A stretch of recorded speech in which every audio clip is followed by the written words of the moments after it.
Namaste, friends. I'm Sridhar Bhanigiri. I'm here today to share with you an idea of an inquiring mind and a judgmental mind. I want to give a difference between what happens when a mind inquires and what happens when a mind judges. Friends, we all know that when you judge something, when we judge something, we come to a standstill, when we come to a decision. A judgment, what is judgment? This is together we are sharing. I am not trying to preach anything to my viewers. I only want you all to inquire along with me. What is judgment? When you judge something, you stop. You get the solution for that, and you are satisfied with the solution.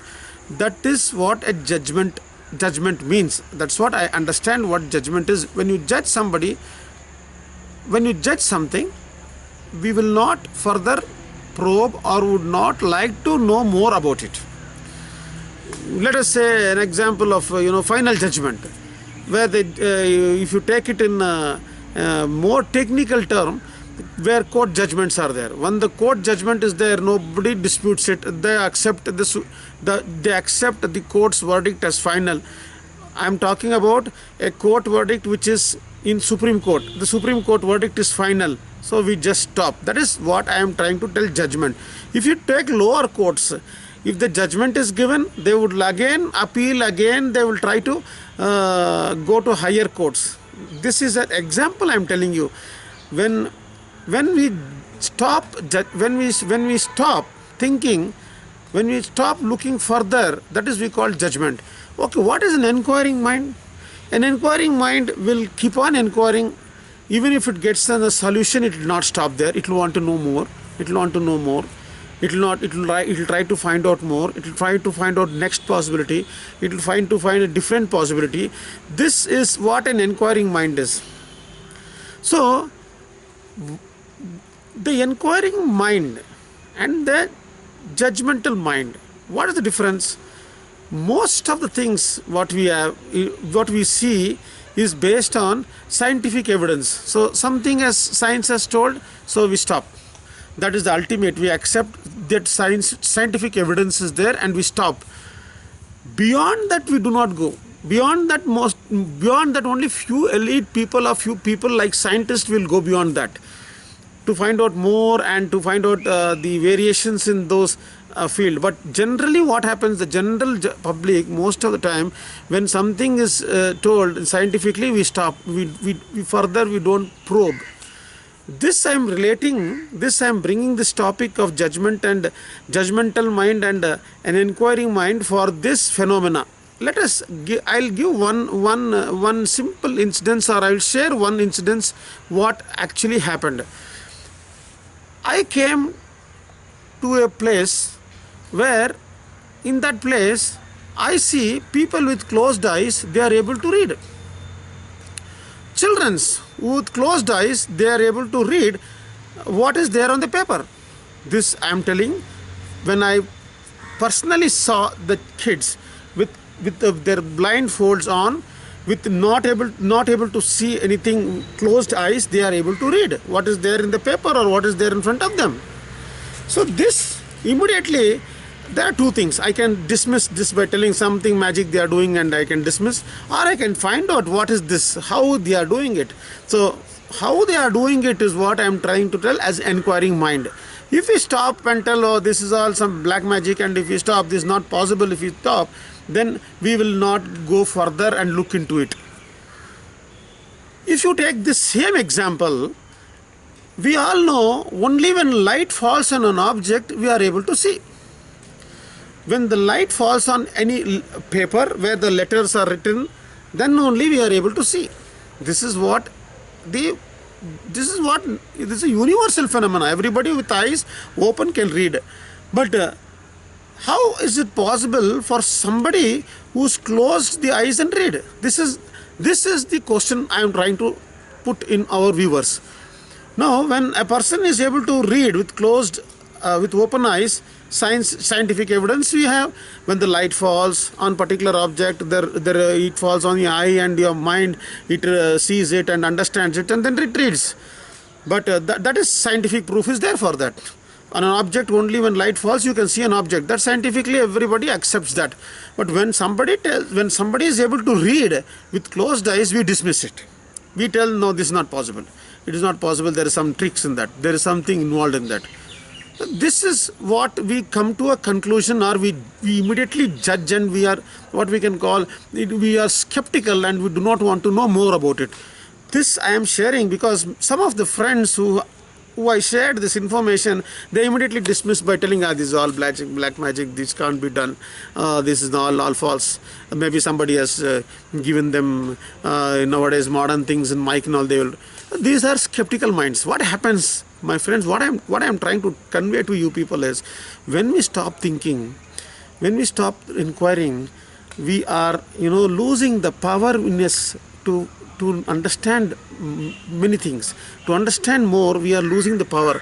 We are given this mind to inquire. We should have an inquiring mind, find out whether it is possible or not. There is science involved in that. There is again a science. Science is what, when there is a fact, when lot of things when is shared with evidence, and when people there's a set of people who come together and they have arbitrary, they have certain rules and regulations, and if the criteria comes in their purview, they will judge this is scientific evidence is there. When it does not come into their when it does not come into their rules and regulations, they immediately dismiss, this is not, there is no scientific evidence. Friends, I want to share with you people that in Hinduism, in our own, it is said that we are divine beings. That is, divinity is within us. God is in with us, they say. That is, divinity is within us. If you see our Hindu gods, there is Trinetra. That is, if you see Shiva, three eyes are there, third eye is there. So this science which I am trying to tell you is, the third eye in you, or the Shiva in you, can be experienced.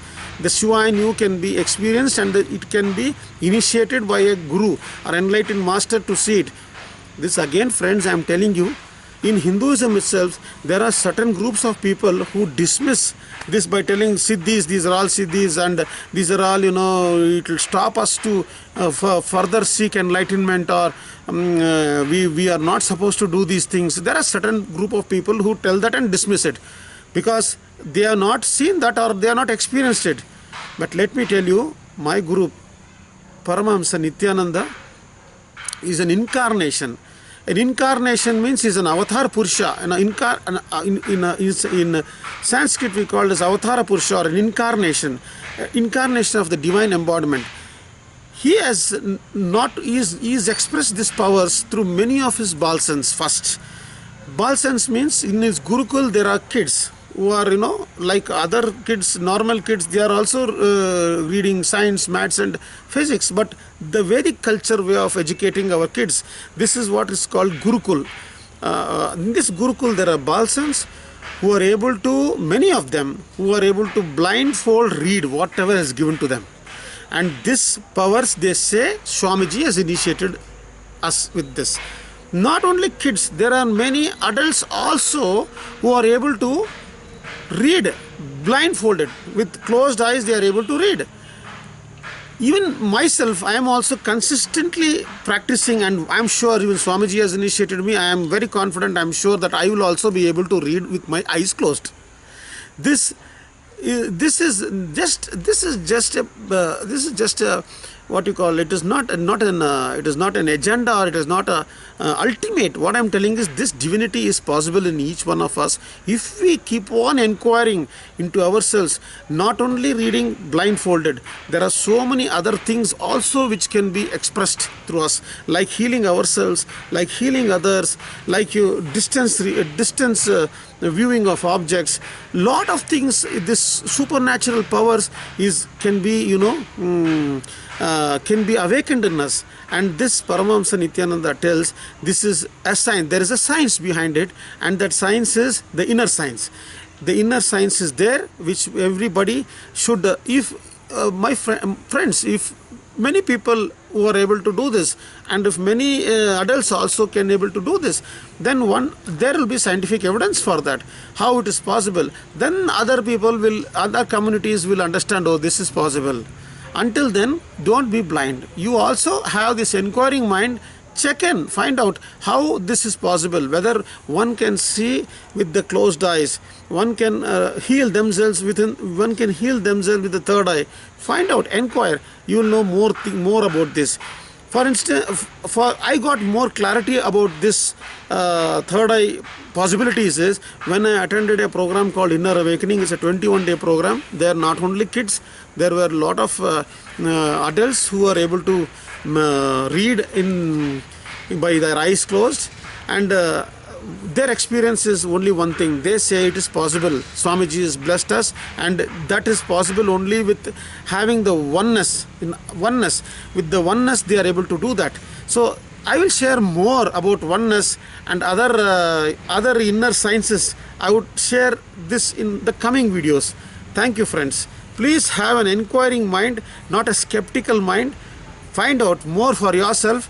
You are really doing justice to the mind which we have got. Namaste.